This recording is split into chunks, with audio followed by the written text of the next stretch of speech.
Assalamualaikum warahmatullahi wabarakatuh. Semoga saudara-saudaraku, teman-temanku semua pada sehat.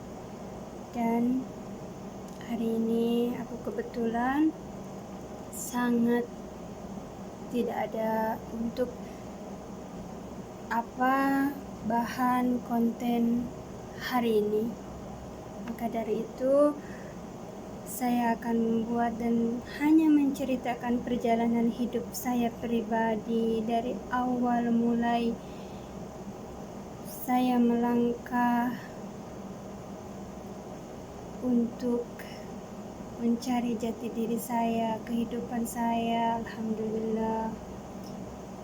Dan di sini tentunya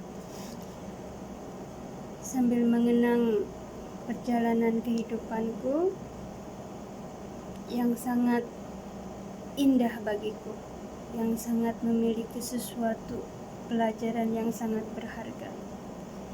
Alhamdulillah, ternyata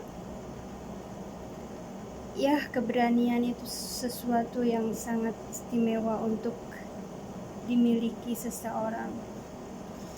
Dan di saat itu, di saat pertama aku untuk melangkah merantau, alhamdulillah, ya aku niati dengan kata bismillah.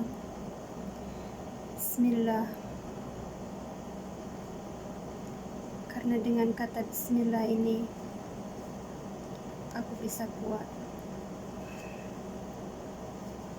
Aku bisa kuat, ya, aku bisa kuat.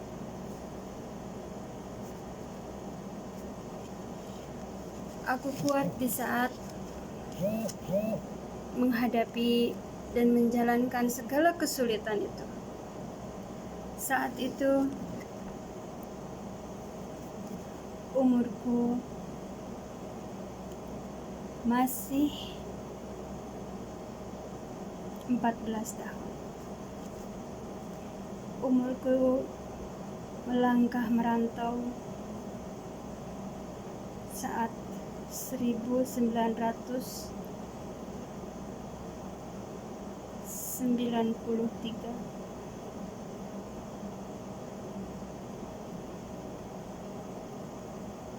Ya, tahun ini aku pergi meninggalkan kedua orang tuaku. Saat itu aku sudah memiliki satu orang adik perempuan dan aku sangat menyayanginya. Dan saudara perempuan, dan saudara itu tidak perempuan, tidak laki-laki, tentunya yang saya sangat harapkan. Dulu saya mengharapkannya, ya pengen sekali aku mempunyai teman main. Dan alhamdulillah, di saat umurku menginjak 12 tahun, aku mempunyai seorang adik perempuan. Dan di sana aku bahagia sekali. Kebahagiaanku tidak bisa terukirkan. Dan aku sangat menyayanginya dan ingin selalu membahagiakannya. Aku selalu mengalah dalam hal apapun. Dan apalagi saat itu keadaan orang tuaku, alhamdulillah, belum segala berkecukupan. Bahkan untuk makan sehari-hari pun sangat sulit bagi kita semua. Dan waktu itu yang prihatinnya untuk aku ingin sekali melanjutkan sekolahku. Di saat aku keluar SD, saat aku udah keluar sekolah dasar, semua guru-guru mendukungku. Kalau kamu harus melanjutkannya, kamu jangan sampai putus di sini.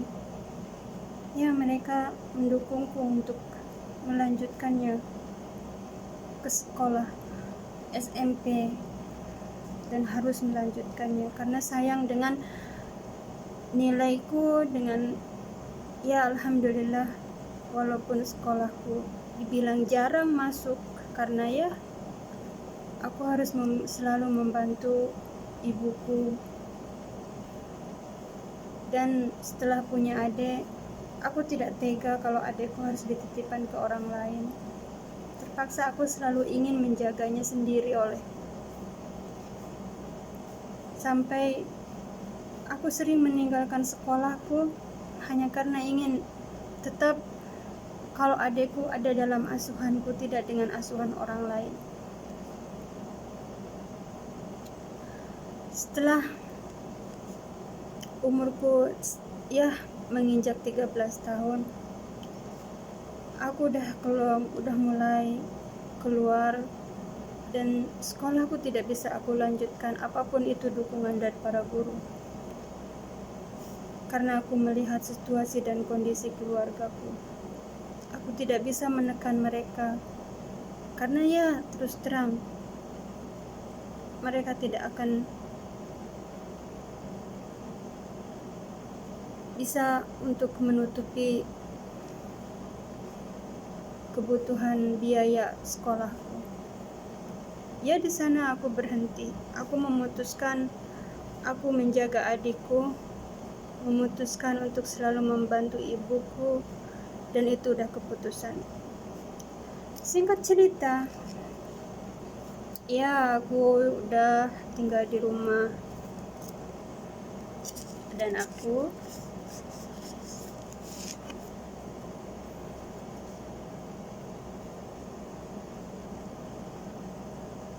selalu menjaga adikku di saat ibuku pergi bekerja, atau kalau ibuku kelelahan terpaksa aku yang menggantikan dia untuk menyelesaikan pekerjaannya di tempat orang.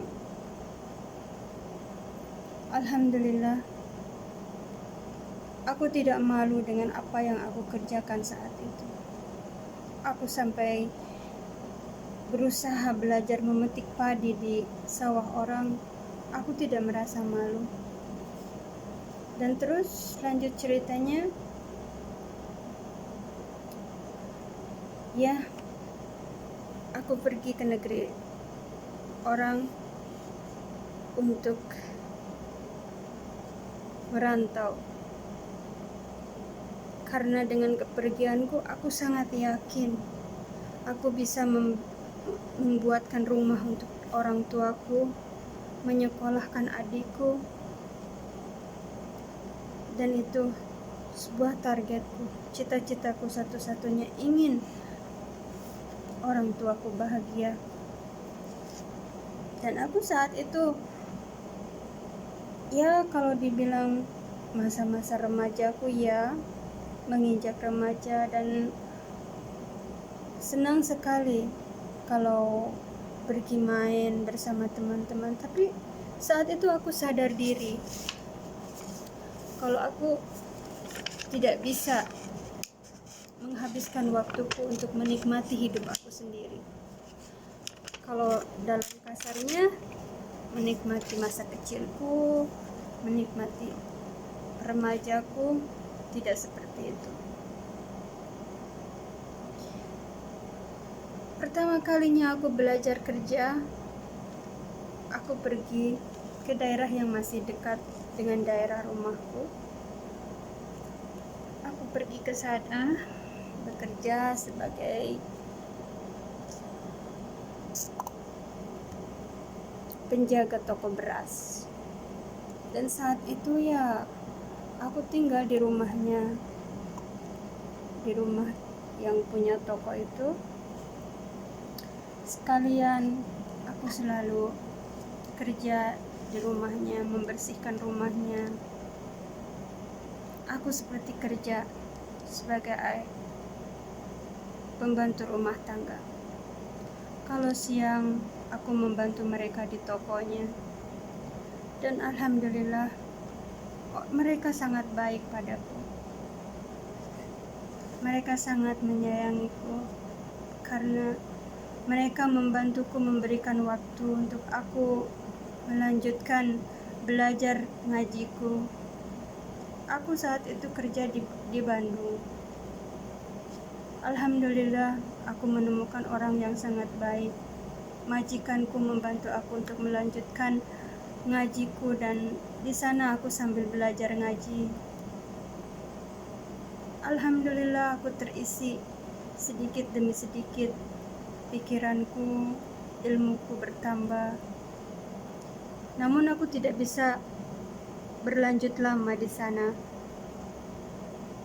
karena saat itu entahlah ujiannya banyak sekali, atau mungkin yang paling saat itu entahlah kenapa, subhanallah, ada sesuatu dorongan.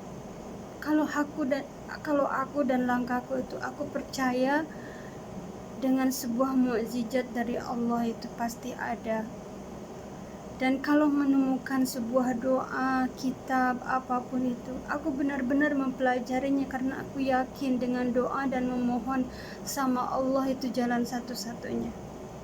Dan itu saat aku kecil itu, aku selalu berprinsip demikian. Aku tidak punya sahabat, teman untuk bagaimana cara menasehati aku, memberiku peluang seperti apa solusi, enggak. Aku hanya dengan diriku, dengan keyakinanku. Kalau berdoa sama Allah penuh keyakinan, pasti Allah mengabulkannya. Dan itu subhanallah, itu sangat aku alami sendiri dalam hidup aku. Aku tidak saat itu, ya walaupun banyak sekali ujiannya, dan aku menyadari aku ini sudah tumbuh dewasa, dan ujian ini datang untuk membuat aku lebih dewasa lagi. Kesulitan ini datang untuk menuntunku ke hal yang lebih baik lagi. Dan itu benar. Aku dengan berat hati meninggalkan majikan yang baik hanya karena untuk menghindari sebuah masalah-masalah dengan orang lain yang menimbulkan salah paham atau pertengkaran. Dan hal itu tidak bisa diceritakan dengan detail karena itu sangat pribadi untuk aku. Dan terus lagi,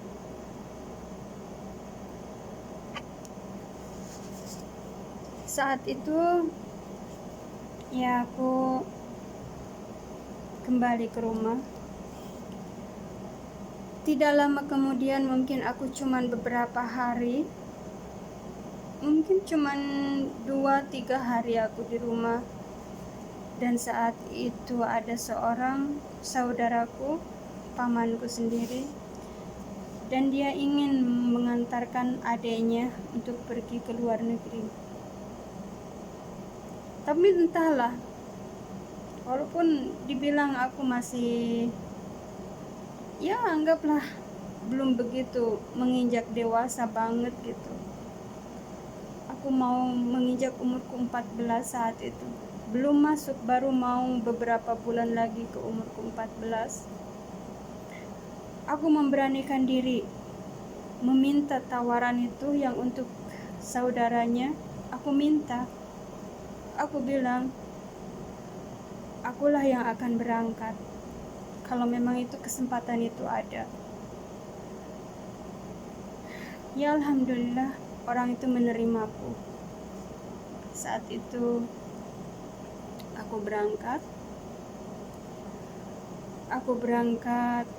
langsung. Malamnya aku membuat surat-surat jalan, dan alhamdulillah tidak ada kesulitan di sana. Aku membuat surat jalan untuk pergi ke Jakarta, untuk pergi ke PT, dan alhamdulillah setelah mendapatkan surat semuanya, aku kembali ke rumah. Setelah kembali ke rumah malamnya, pagi-paginya aku langsung ikut sama orang itu. Tanpa aku pikir panjang, kalau aku itu akan meninggalkan keluargaku sekian lama, bukan sehari, bukan sebulan, bukan, ya anggaplah membutuhkan waktu yang sangat panjang. Karena yang namanya kontrak bekerja di Saudi itu, semua kalian pasti tahu, sangat untuk kita harus menyelesaikan selama 2 tahun. Kurang lebih 2 tahun kita itu harus menyelesaikan. Saat itu aku tidak berpikir, yang penting aku ingin keterima dan semuanya ingin apa yang seperti aku harapkan. Subhanallah, dengan kemudahan dan pertolongan Allah, aku diterima langsung. Dan saat itu ada beberapa orang yang ya mereka sangat udah berpengalaman, tapi mungkin nasib mereka belum waktunya, dan hanya aku saat itu yang keterima. Dengan senang hati aku berjalan berangkat ke Jakarta. Aku melangkah ke Jakarta. Saat itu aku masuk ke sebuah kantor dan melakukan sebuah interview. Waktu itu aku ditertawakan oleh salah seorang, ya mungkin dia orang Saudi, yaitu yang dianggap direktur kantornya. Dia sangat menertawakan keadaanku yang ya sangat kecil. Tapi saat itu aku tidak sedikit pun merasa lemah. Bahkan kekuatan itu tiba-tiba ada dalam diriku sendiri. Di saat mereka menegurku, memberikan persoalan demi persoalan, syarat-syaratnya untuk pergi kerja di Saudi Arabia, dengan mudahnya aku bisa menjawabnya. Dan dengan teguran dan tekanan mereka, apa bisa, apa mungkin kamu sanggup dengan keadaan kamu seperti itu, dengan kondisi kamu, dengan keadaan kamu, ya bilangnya masih kecil, badan kamu aja kecil, mana mungkin kamu bisa dan sanggup. Jawabanku cuma satu, kata aku, dan ini jawaban yang selalu aku ingat dan selalu aku bawa. Harus bisa. Harus bisa. Iya, jawaban ini yang telah membawa dengan kekuatan dan pertolongan Allah sampai mereka berdiam diri di saat aku menjawab dengan pertanyaan mereka yang berbelat-belit untuk membuat aku gugup, untuk membuat aku gimana seperti apa gitu. Aku jawab dengan tenang, aku bilang harus bisa. Dan alhamdulillah mereka sampai memukul pundakku dengan senyum di bibir mereka. Setelah itu aku disuruh keluar, disuruh siap-siap untuk medical. Ya alhamdulillah, ternyata itu langkah awalku. Benar-benar aku kuat saat itu. Aku pergi ikuti semua persyaratan demi persyaratan. Sampai menginjak 1 bulan, aku selalu diperhatikan orang-orang mereka. Bahkan orang-orang lain ditempatkan di tempat yang namanya penampungan. Alhamdulillah saat itu, kalau dibilang aku diberikan keistimewaan, tidak juga. Cuman serasa, ya alhamdulillah aku tidak diperlakukan sangat sulit gitu. Tapi walaupun aku menjalankan waktu yang sangat lama di dalam proses itu, tapi semuanya banyak hikmahnya.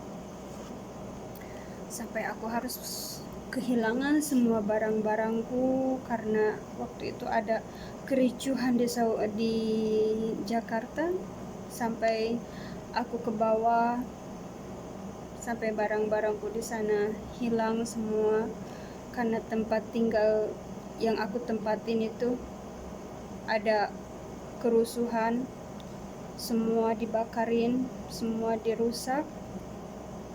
Aku hanya keluar berlari mencari aman saat itu agar tidak kena sama orang-orang yang sedang melakukan demo saat itu. Dan selanjutnya setelah beberapa lama aku kembali ke kantor. Di saat aku kembali ke kantor dengan hati yang sangat bahagia,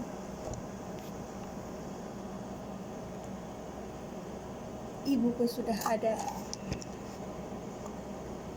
menungguku di sana. Dan dia ingin aku pulang kembali ke rumah.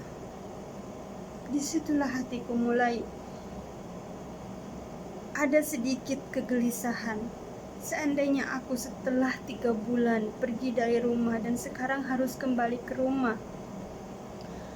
dalam keadaan ya bilang belum apa-apa. Ya, kalau kembali ke rumah aku belum apa-apa. Aku hanya membuat sebuah kisah story yang gak ada hasilnya.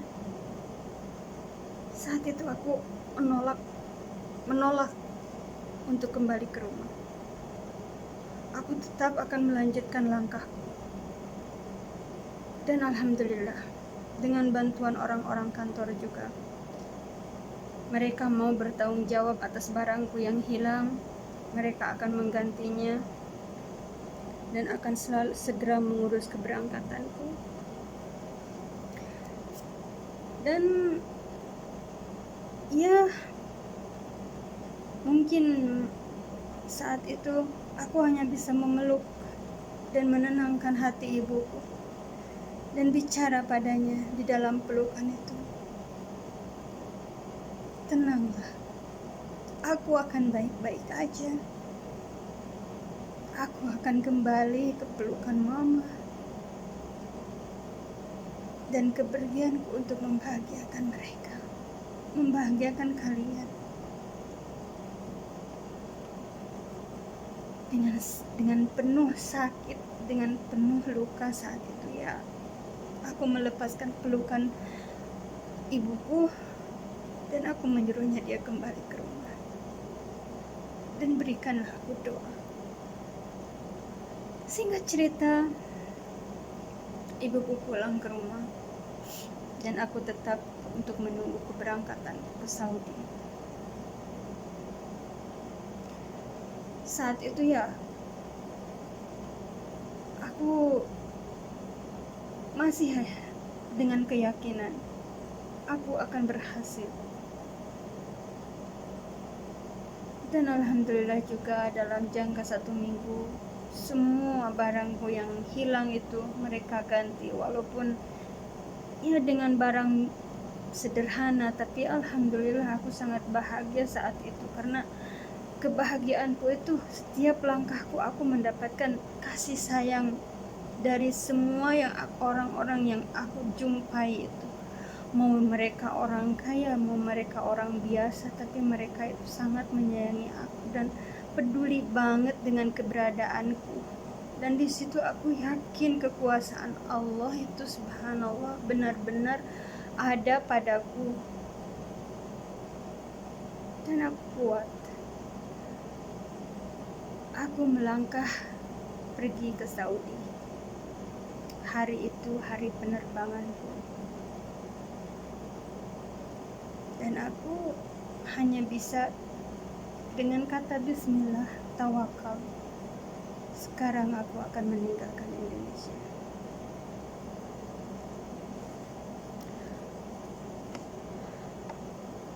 Di perjalanan, ya itu sangat sesuatu yang bagaimana yang tidak bisa dibayangkan, yang tidak bisa diungkapkan. Bahagia, sedih, seperti apa, itu semua bercampur. Sesaat hati rasanya menghilang, bukan di tempatnya. Hampa seperti apa, gelisah seperti apa tidak tahu, bahagia seperti apapun tidak tahu, karena aku menjadi berangkat ke Saudi.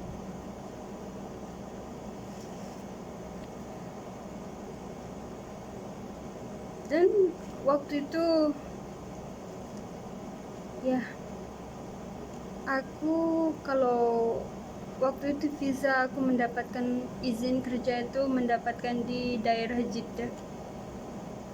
Aku berhenti di airport Jeddah dan aku melihat sesuatu keistimewaan yang luar biasa yang mungkin itu baru pertama aku lihat dalam hidup aku, yang biasanya aku dari mana dan orangnya seperti apa.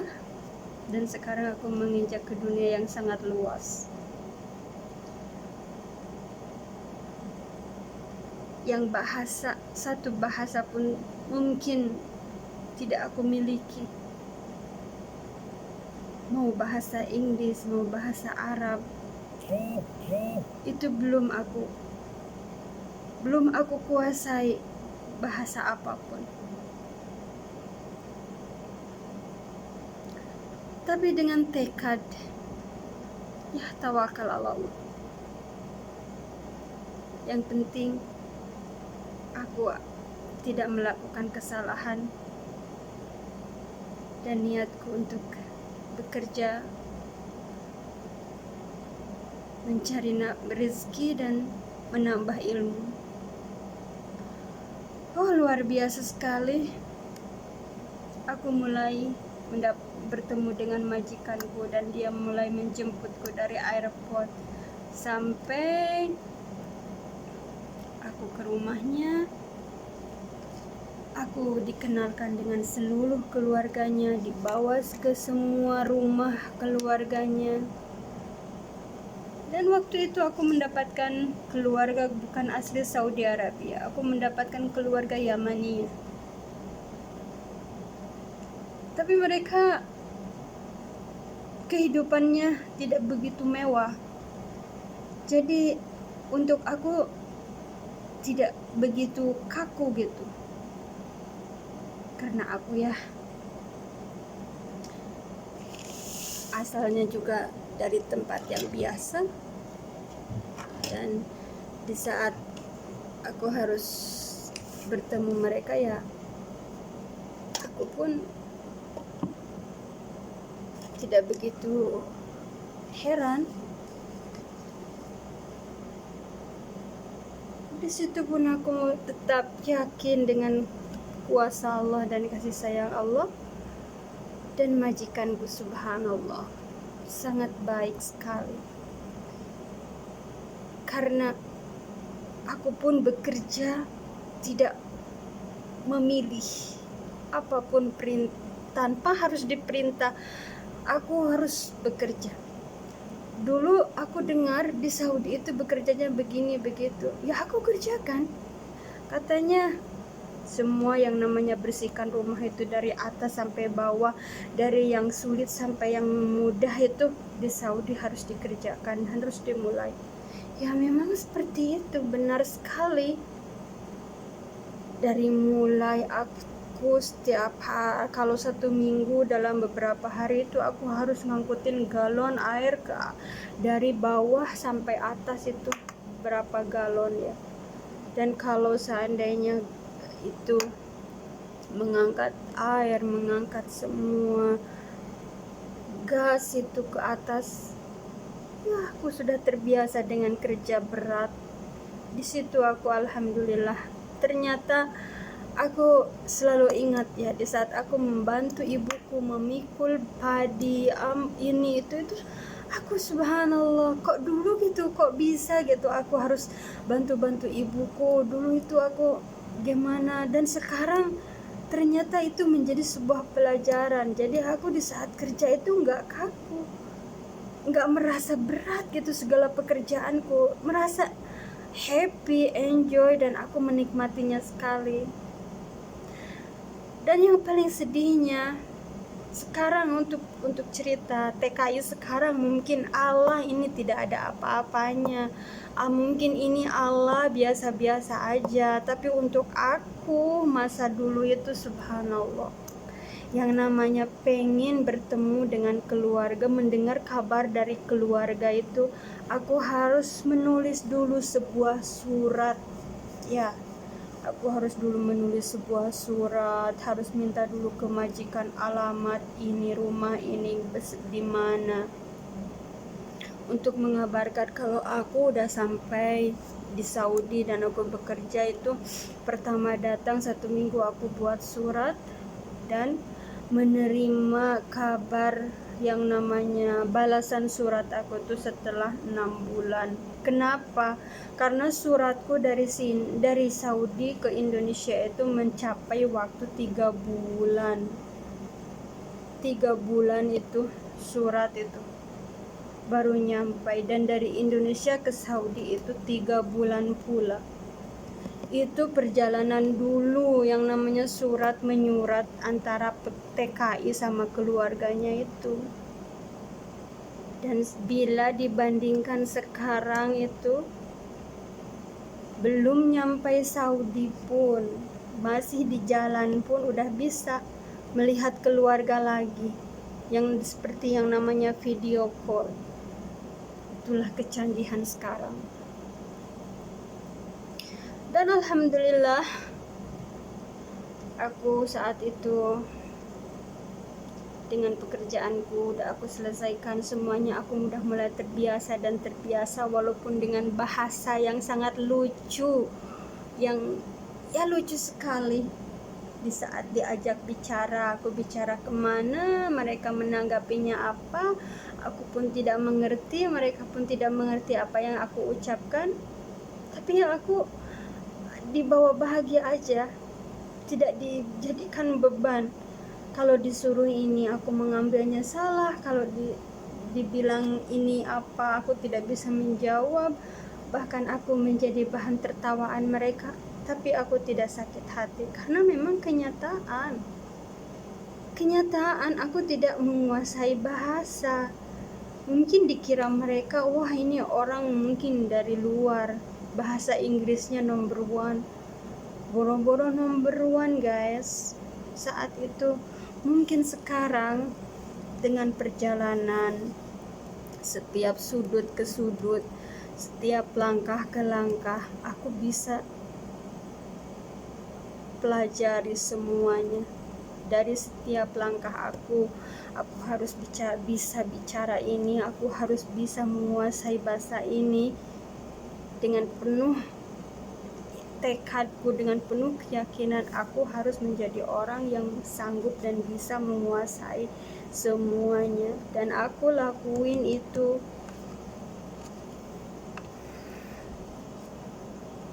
Dengan atas ridha Allah, aku menjadi pintar. Aku pede dong, karena aku bisa mengobrol sama mereka dengan bahasa mereka. Bahkan kalau aku dibawa keluar, ada yang menyapa aku dengan how are you, aku bisa menjawabnya I'm fine. Dan itu udah aku bahagia. Masalahnya bahagia kenapa? Karena ilmu itu aku dapatkan dengan perjalananku sendiri,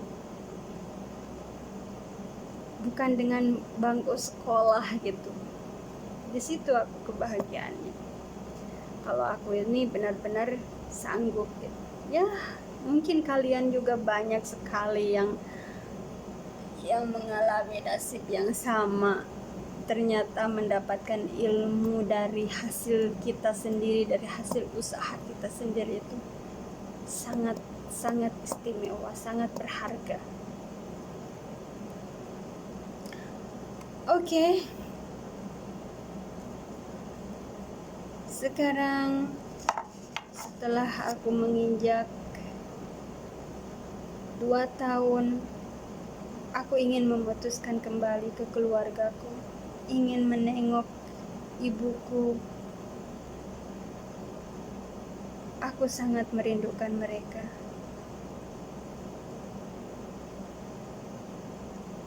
Dan aku pulang, mulai mengajukan permohonan pulang. Walaupun saat itu sangat susah sekali, karena mereka beralasan apa itu mungkin benar. Mereka tidak bisa melepaskan. Mereka tidak ingin kehilanganku. Tapi aku sadar aku mempunyai orang tua dan aku sangat merindukan mereka. Apalagi aku merindukan adikku yang dulu aku harap-harapkan ingin mempunyai saudara itu. Walaupun belum sempat aku bermain sama dia, belum sempat aku melihat seperti apa dia dewasanya dan besarnya.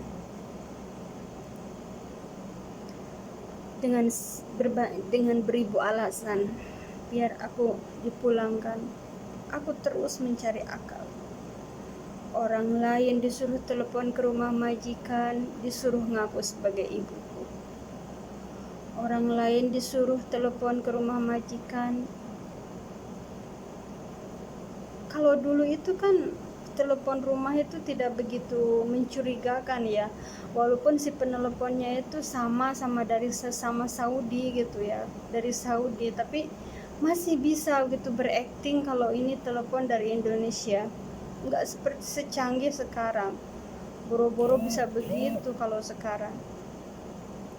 Kalau dulu, kalau seandainya ya aku punya kenalan gitu, kalau seandainya di luar itu punya teman sesama pembantu, ya kalau mereka sudah pengalaman, ya aku suruh telepon ke rumah majikanku, kamu mau nggak jadi telepon majikanku, kamu pura-pura dari ibuku dan kamu minta aku pulang, seperti itu. Ya mereka mau membantuku. Mereka udah dikasih waktunya harus telepon jam sekian dan bicara sama majikanku seperti itu. Dan dari situ aku mulai diberikan harapan kalau aku mau dipulangkan. Mungkin setelah 2 tahun 3 bulan, alhamdulillah kepulanganku diproses dan aku bisa kembali ke pelukan keluarga. Subhanallah. Sorry guys kalau ceritaku sangat membosankan, tapi ya berhubung mau bagaimana lagi aku mengisi waktuku. Daripada aku menceritakan kisah orang lain, ada baiknya aku mencurhatkan pelajaran hidupku. Bagaimana kita akan sukses dan kita pengen sukses itu harus seperti apa. Dan modalku berdoa, tawakal, dan kata harus bisa. Harus bisa itu berarti kita akan berusaha. Kalau kita itu harus bisa, nah di situ kekuatan itu membawa kekuatan. Seandainya kita menjanjikan sesuatu sama orang lain, aku akan melakukan hal itu. Kalau seandainya kita tidak berusaha untuk membuktikannya, pasti dia kecewa. Dengan kata harus bisa, ya harus bisa, kita pun akan berusaha, kita pun akan melakukan apapun. Yang penting kita bisa membuktikan itu. Seperti aku, di saat pertanyaan, apakah kamu mau, apakah kamu bisa, apakah kamu mampu, aku bilang harus. Ya harus. Kalau mengikuti apakah bisa, apakah enggak, apakah mampu, apakah enggak, itu susah. Udah kita simpelkan aja, harus bisa. Kita manusia diberi akal, diberi ilmu, kita harus membuktikannya, kita harus menjalankannya dengan baik. Dan seperti itu perjalananku pulang. Ceritanya aku hanya mengisi waktuku bersama keluargaku selama 2 bulan. Walaupun di sana tidak begitu banyak perubahan untuk keluarga. Dan di sana aku masih tetap ingin kembali bekerja. Dan aku menelpon majikanku kembali. Dan mereka sangat senang untuk mengambilku kembali. Namun entahlah saat itu aku sampai tidak kembali sama mereka. Aku memilih untuk mengambil visa baru dan mencari pengalaman baru. Akhirnya aku mengambil visa, proses lagi ke sebuah PT dan mendapatkan visa di daerah Al-Ahsa yang menjadi kampung halamanku sekarang. Al-Ahsa.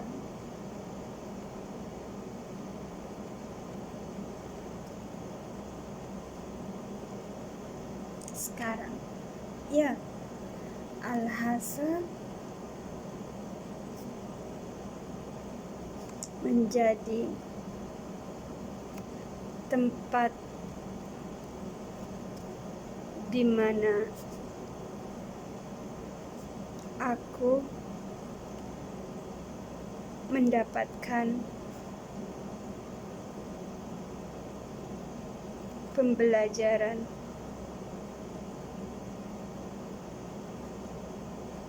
yang sangat luas lagi.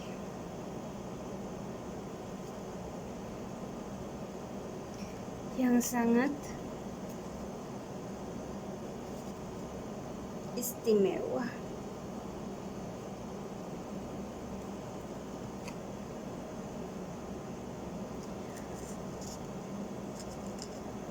Aku mulai bekerja sambil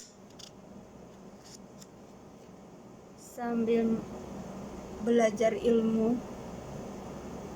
Kitab siapapun aku buka, yang punya anak sekolah dari mulai anak SD sampai anak SMP, SMA-nya aku baca seperti ini, orang belajar seperti ini, orang sekolah. Dan akhirnya aku terisi juga.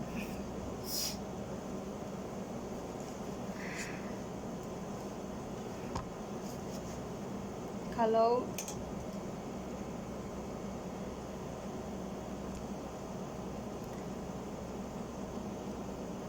aku sudah mulai bisa membaca bahasa Arab sedikit demi sedikit, mempelajari bahasa Arab ini, bahasa Arab itu sedikit demi sedikit. Dan itu sangat menakjubkan untukku. Aku sangat puas. Walaupun belum aku ceritakan di sini, di lembaran terakhir ini, belum aku ceritakan ya seperti apa tantangannya itu. Tapi keyakinanku satu, selalu dengan kata aku memiliki Allah Subhanahu. Dan siapapun yang menyakiti aku, siapapun yang mengganggu aku hanya bisa, ya Allah, aku ini hamba-Mu yang lemah. Biarkan aku lemah di hadapan-Mu, tapi kuatkan aku di hadapan hamba-hamba-Mu. Ya, dan alhamdulillah, kesulitan demi kesulitan, tantangan demi tantangan aku lewati.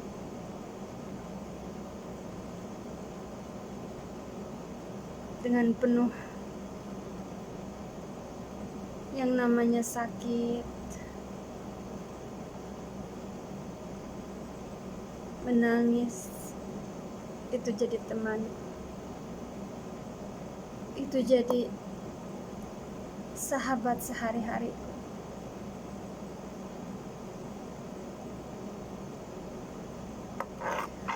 Karena itu,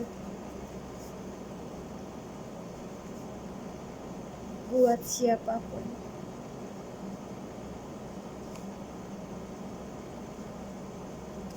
yang mampir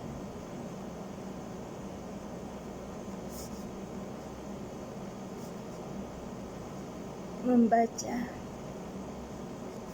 mendengarkan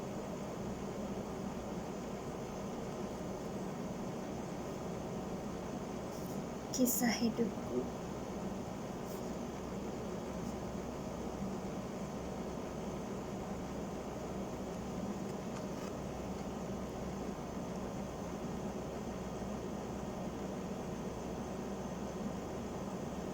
aku seorang perantau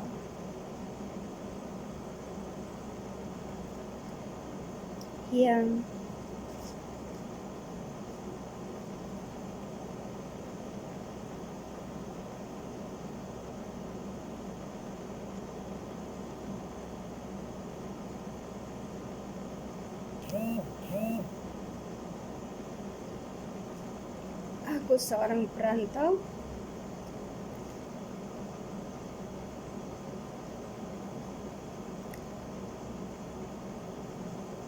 yang pantang untuk menyerah.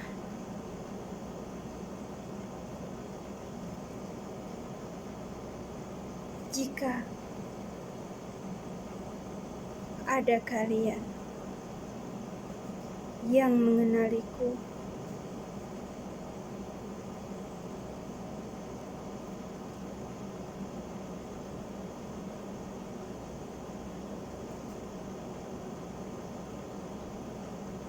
kalian harus tahu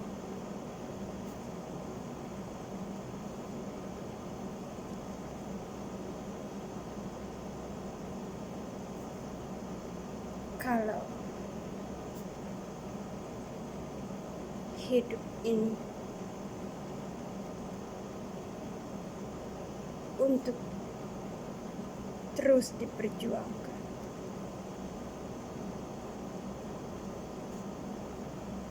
Tidak sekarang ataupun nanti.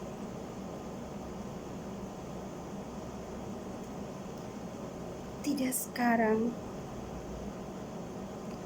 ataupun nanti. Perjuangan itu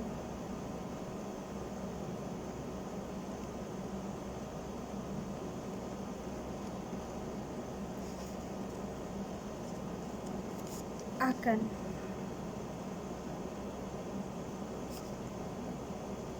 kita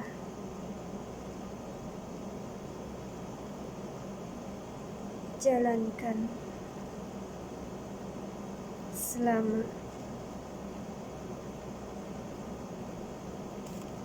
selama kita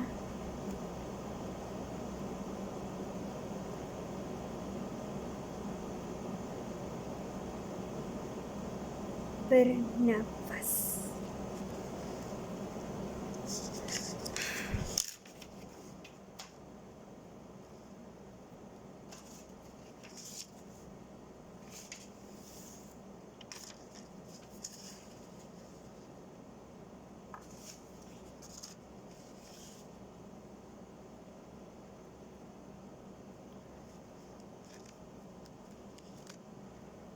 Untuk itu,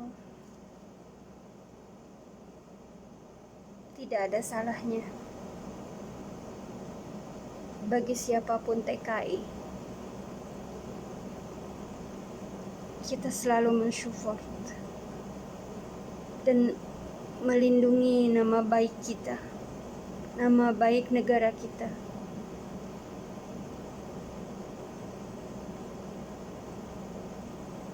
Jangan hanya karena ada nama panggilan TKI kita menjadi rendah, kita menjadi lemah.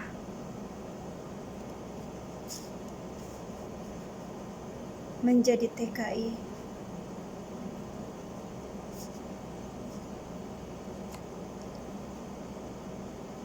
ada yang harus kita pertanggungjawabkan.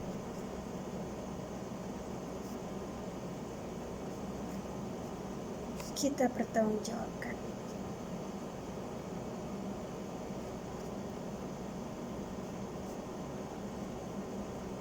Selain kita harus bisa kerja, kita pun harus menjadi TKI yang bisa menjaga nama baik kita pribadi,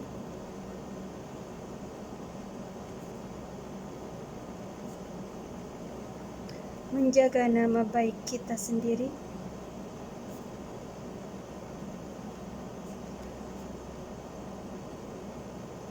nama baik majikan,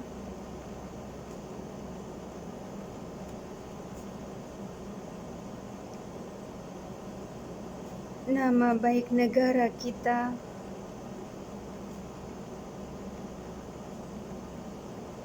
nama baik keluarga dan negara kita,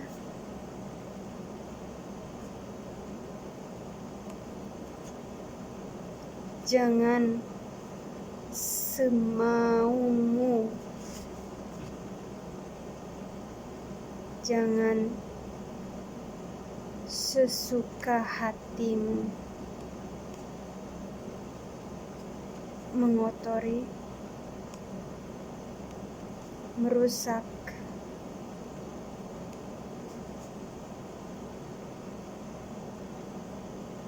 nama baik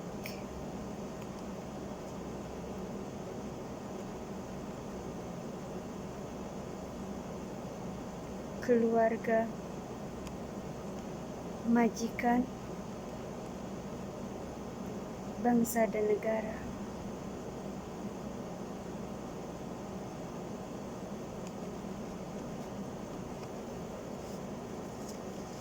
Karena tempat yang kita tempati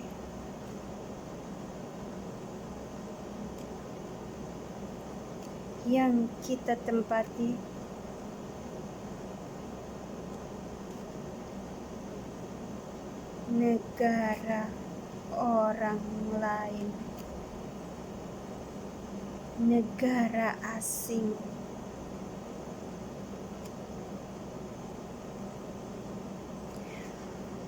Oke, rupanya aku sampai di sini menjelaskan akan lika-likunya perjalanan seorang TKI. Semoga bagi para TKI-TKI yang lainnya bisa juga dong mencurhatkan perjalanan kalian, pengalaman kalian, ilmu kalian seperti apa, biar kita sekaligus bisa berbagi, saling mengambil dari hal-hal yang baik dan memperbaiki yang harus kita perbaiki. Semoga menjadi sebuah contoh yang baik untuk saudara-saudara kita yang ada niat untuk menjadi seorang TKI. Semoga semuanya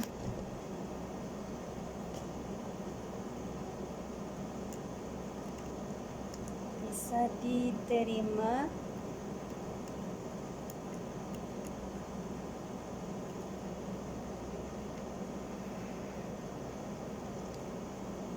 di setiap lingkungan. Oke guys, mohon maaf bila videoku ini mungkin banyak membuat hal-hal yang tidak penting untuk kalian-kalian. Tapi niat dan tujuanku hanya ingin membagi sedikit pengalaman dan cerita. Tidak ada salahnya bagi teman-teman yang lain kita saling memberikan pengalaman kita untuk teman-teman yang lainnya. Karena bagi pemula itu semuanya sangat berharga. Bagaimana kita menghadapi perjalanan baru, bagaimana kita menghadapi sebuah kehidupan kita, tugas-tugas kita. Dan itu semuanya membutuhkan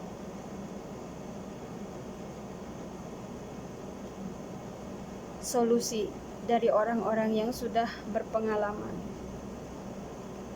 Tidak seperti aku dulu sangat sekali membutuhkan.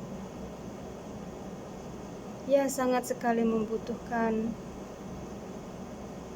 pengalaman seperti apa.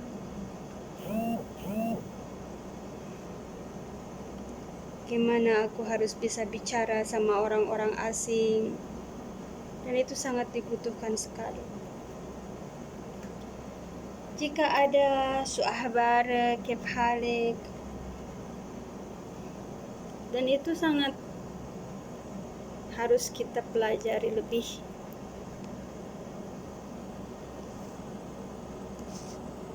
Baik lagi.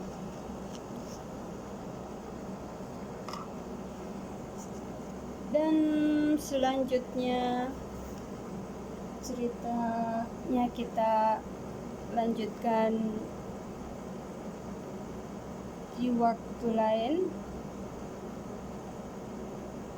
dan kita akan membuat sebuah cerita lagi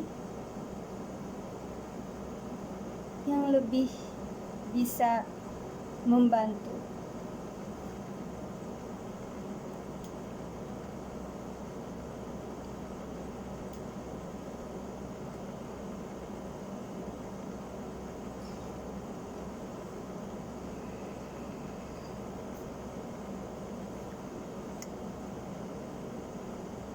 Dan jangan lupa untuk keadaan kita yang sekarang ini, tetap kita harus waspada, jaga kebersihan, jangan sampai kita lalai, cuci tangan, bersihkan pakai.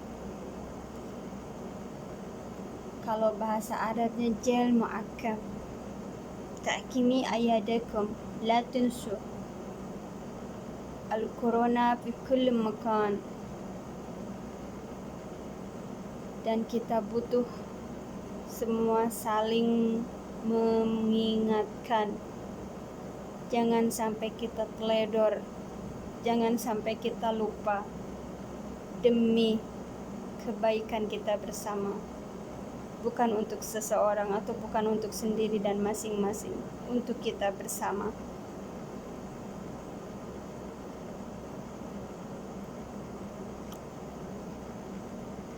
Dan untuk teman-teman, jangan lupa kapan, dimana mulai kerja lagi, tolong kabarin aku secepatnya agar kita bisa melanjutkan tugas kita dan segera kita mengurus semuanya. Kalau kita udah sukses, udah selesai tugas kita, kita bisa mengajukan pulang. Di sini aku komplit, guys. Ini sanitizer dan ini krem body. Ini krem juga. Dan di sini ada minyak untuk rambut. Sekalian aja aku promosi.